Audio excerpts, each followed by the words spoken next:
श्री वाल्मीकि कृत रामायण भाग 6। इस समय देवतागण भगवान शिव के पास गए और प्रार्थना करने लगे, हे भगवान, कृपया आप अपनी यौन क्रियाओं को बंद करने की चेष्टा करें, क्योंकि हमें भय है कि उत्पन्न संतान इतनी शक्तिशाली होगी कि ब्रह्मांड उसे सहन नहीं कर सकेगा।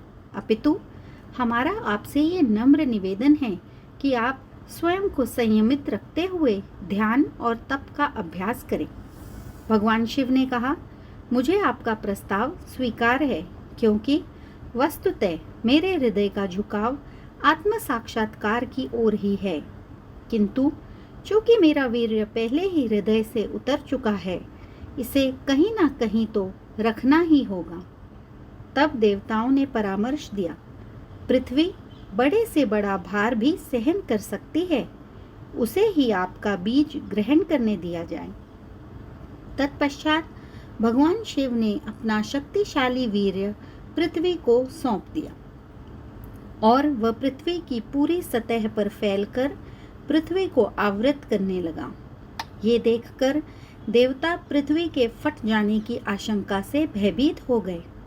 अतः वे भगवान शिव के सर्वत्र फैले हुए वीर्य को नष्ट करने के लिए अग्नि और वायु से प्रार्थना करने लगे। देवताओं की प्रार्थना सुनकर अग्नि वायु की सहायता लेकर वीर्य को हटाने लगी। जैसे ही अग्निदेव ने उसे स्पर्श किया, भगवान के वीर्य का कुछ भाग श्वेत पर्वत के रूप में परिवर्तित हो गया और कुछ अंश दीप्त श्वेत झाड़ियों में परिवर्तित हो गया। शेष वीर्य यथावत अग्नि द्वारा सुरक्षित कर लिया गया। देवता ये देखकर गर्वित थे कि पृथ्वी पर आने वाला संकट टल गया। कृतज्ञता पूर्वक वे भगवान शिव एवं उनकी पत्नी की आराधना करने गए, किंतु उमा देवताओं से असंतुष्ट थी, क्योंकि देवताओं ने तब विघ्न उत्पन्न किया जब वे इंद्रिय सुख में निमग्न थी। अपने समक्ष देवताओं को देखकर उन्होंने शाप देते हुए कहा, तुम सभी की पत्नियां बांझ हो जाएं।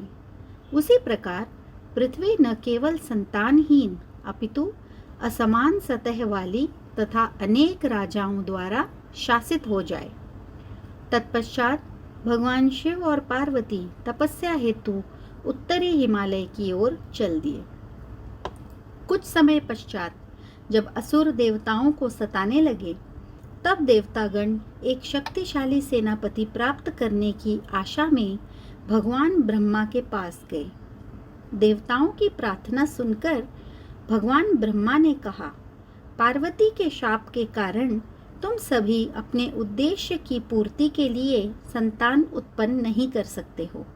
अतः मेरा सुझाव है कि अग्निदेव भगवान शिव के वीर्य को गंगा के गर्भ में डाल दें। इस प्रकार एक वीर पुत्र की प्राप्ति होगी। उसके पश्चात देवताओं ने अग्निदेव के पास जाकर उन्हें भगवान ब्रह्मा के सुझाव से अवगत कराया। ये सुनकर अग्निदेव भगवान शिव के उस वीर्य को ग्रहण करने का आग्रह करने के लिए स्वर्ग की नदी मंदाकिनी गंगा के पास गए, जो दीर्घ काल से उनके पास रखा हुआ था। गंगा ने इस प्रस्ताव को सहमति प्रदान की। तत्पश्चात अति सुंदर रूप धारण करके उन्होंने स्वयं का अग्नि द्वारा गर्भाधान किए जाने दिया, किंतु भगवान शिव के उस तेजस्वी वीर्य को धारण करते ही गंगा देवी को तीव्र पीड़ा होने लगी। अति व्यग्रता पूर्वक उन्होंने अग्नि से कहा, मैं अपने गर्भ में भगवान शिव के वीर्य को नहीं रख सकती, इसकी वेदना असहनीय है। अग्निदेव ने गंगा से कहा कि वह वीर्य को हिमालय के एक निश्चित स्थान में जाकर गिरा दे। तब वह शीघ्र वहां चली गई। इस प्रकार भगवान शिव के वीर्य ने गंगा देवी के संयोग से सुनहरी आभा धारण कर ली और ये श्वेत सरकंडों की झाड़ियों में जा गिरा, जो श्वेत पर्वत पर थी। इस प्रकार एक अद्भुत शिशु उत्पन्न हुआ। जहाँ जहाँ वीर्य के अन्य अंश धरती पर गिरे, वे स्थान स्वर्ण एवं चांदी की खानों में परिवर्तित हो गए। वस्तुतः दूरस्थ स्थानों पर भगवान शिव के वीर्य की तीव्र शक्ति से तांबे एवं लोहे की खानें निर्मित हो गईं। शिशु के जन्म के पश्चात उसके पालन पोषण के लिए देवतागण 6 देवियों को लेकर आए, जो कृतिकाएं कहलाती थी। देवताओं ने उन स्त्रियों को आश्वासन दिया कि वह बालक उनके पुत्र के रूप में जाना जाएगा। इसी कारण उस शिशु का नाम कार्तिकेय पड़ा।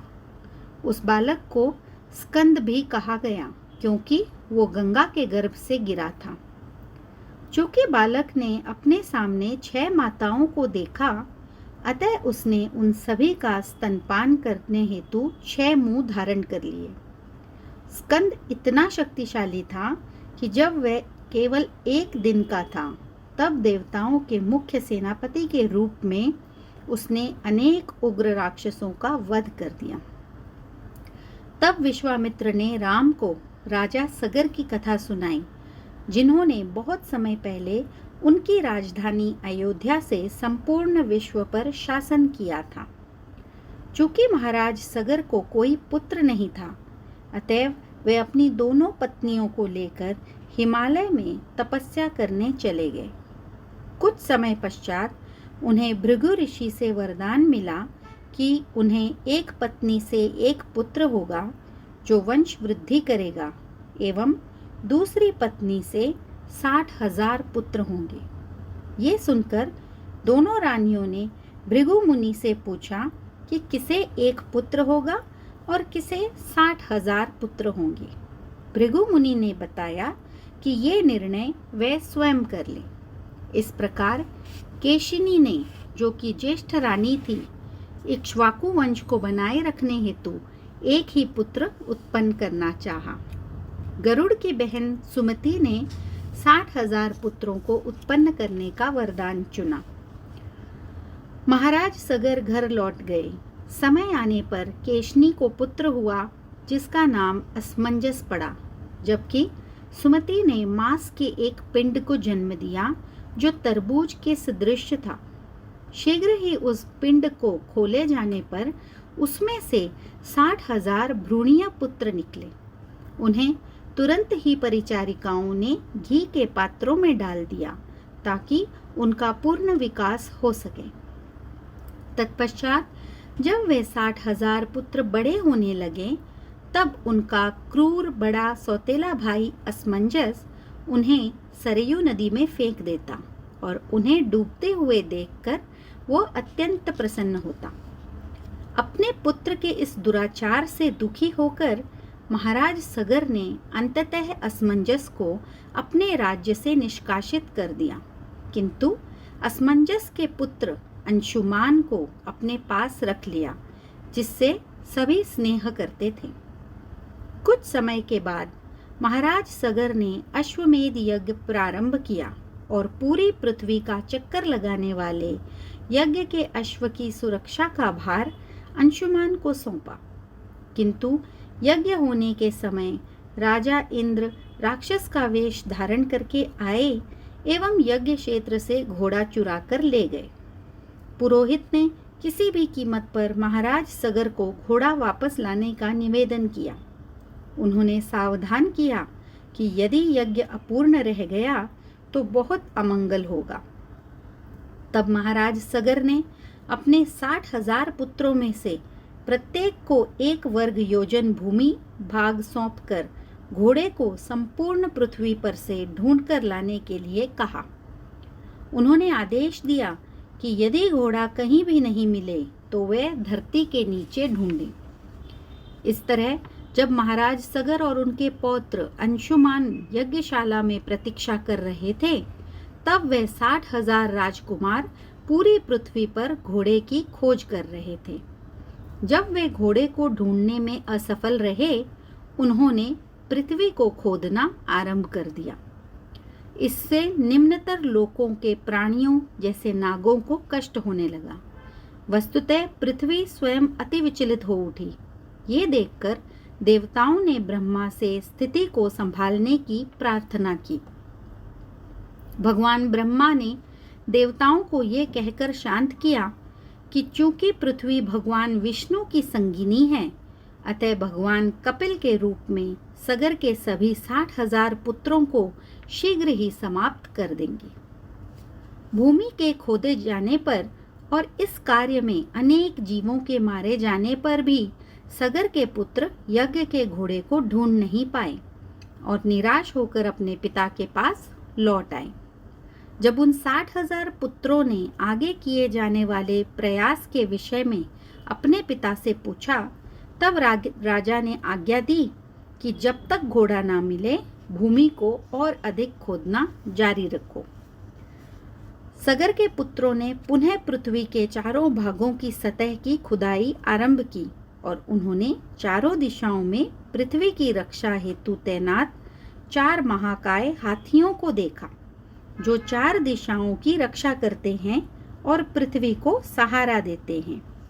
अंततः रसातल तक पृथ्वी की खुदाई करने के पश्चात सगर के पुत्रों ने भगवान कपिल को ध्यान में बैठे हुए देखा, जहां निकट ही यज्ञ का घोड़ा खड़ा था और शांति से घास चर रहा था।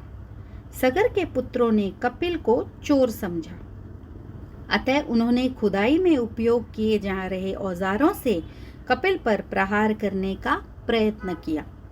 यह कृत्य देखकर कपिल क्रुद्ध हो गए और केवल हम मंत्र के उच्चारण से ही उन्होंने सगर के 60,000 पुत्रों को भस्म कर दिया। दीर्घ काल तक जब पुत्र लौटकर नहीं आए, तब महाराज सगर ने अपने पौत्र अंशुमान को उन 60,000 पुत्रों एवं यज्ञ के घोड़े को ढूंढ लाने के लिए कहा। अपने पिता के अनुजों के मार्ग का अनुसरण करते हुए वो उनके द्वारा खोदे गए निकास तक पहुंचा। पृथ्वी के अंदर जाने पर अंशुमान उन विशालकाय हाथियों के पास आया और उसने उनसे अपने पिता के अनुजों के विषय में पूछा। हाथियों ने उसे आश्वस्त करते हुए कहा कि आगे चलते जाने पर उसे सब कुछ पता चल जाएगा। अंत में अंशुमान उस स्थान पर पहुंचा जहां सगर के पुत्रों की राख पड़ी हुई थी। उसे देखकर वह दुख से व्याकुल हो उठा। उसने पास ही यज्ञ के घोड़े को देखा और ये निर्णय किया कि पितामह के पास जाने से पहले वह अपने पिता के मृत अनुजों की आत्माओं को जलार्पण करेगा। दुर्भाग्यवश वहां कहीं पर जल नहीं था। अंशुमान विचार कर रहा था कि अब वो क्या करे। तब अकस्मात गरुड़ प्रकट हुए और उन्होंने कहा, प्रिय अंशुमान, अपने पिता के अनुजों के लिए शोक मत करो। उनकी मृत्यु एक महान कार्य को पूर्ण करने के उद्देश्य से हुई है। राजा सगर के पुत्र लोक कल्याण हेतु पवित्र गंगा को पृथ्वी पर लाने में निमित्त बनेंगे। तुम्हारे पिता के अनुज कपिल मुनि द्वारा जलाकर राख कर दिए गए हैं। जब उनके अवशेष गंगा जल से धुलेंगे तब उन्हें स्वर्ग की प्राप्ति होगी। अब इस घोड़े को लेकर अपने पितामह के पास चले जाओ, जिससे यज्ञ का कार्य पूर्ण हो सके। घोड़े के वापस आने पर महाराज सगर ने सफलतापूर्वक यज्ञ को पूर्ण किया। गरुड़ द्वारा की गई भविष्यवाणी को अंशुमान से सुनकर राजा सगर गंगा को पृथ्वी पर उतार लाने के प्रयासों में लग गए, किंतु लक्ष्य प्राप्ति से पूर्व ही राजा की मृत्यु हो गई। अपने पितामह की मृत्यु के पश्चात अंशुमान ने कुछ समय तक राज्य पर शासन किया। तत्पश्चात सिंहासन अपने पुत्र दिलीप को सौंपकर एवं स्वयं गंगा को पृथ्वी पर उतार लाने की आशा में तपस्या करने वे वन को चले गए। अपनी मृत्यु के पश्चात अंशुमान स्वर्ग में गए, किंतु गंगा को पृथ्वी पर उतार लाने की उनकी इच्छा अपूर्ण रह गई। दिलीप ने भी गंगा को पृथ्वी पर लाना चाहा, किंतु इच्छा पूर्ण होने से पूर्व ही उनकी भी मृत्यु हो गई। तब दिलीप के पुत्र भागीरथ राज्य के उत्तराधिकारी बने और उसी प्रकार से उन्हें भी गंगा को पृथ्वी पर अवरोहित करने हेतु तप करने की इच्छा हुई। चूंकि उनका कोई पुत्र नहीं था, अतः शासन मंत्रियों के हाथ में सौंपकर वे वन को चल दिए।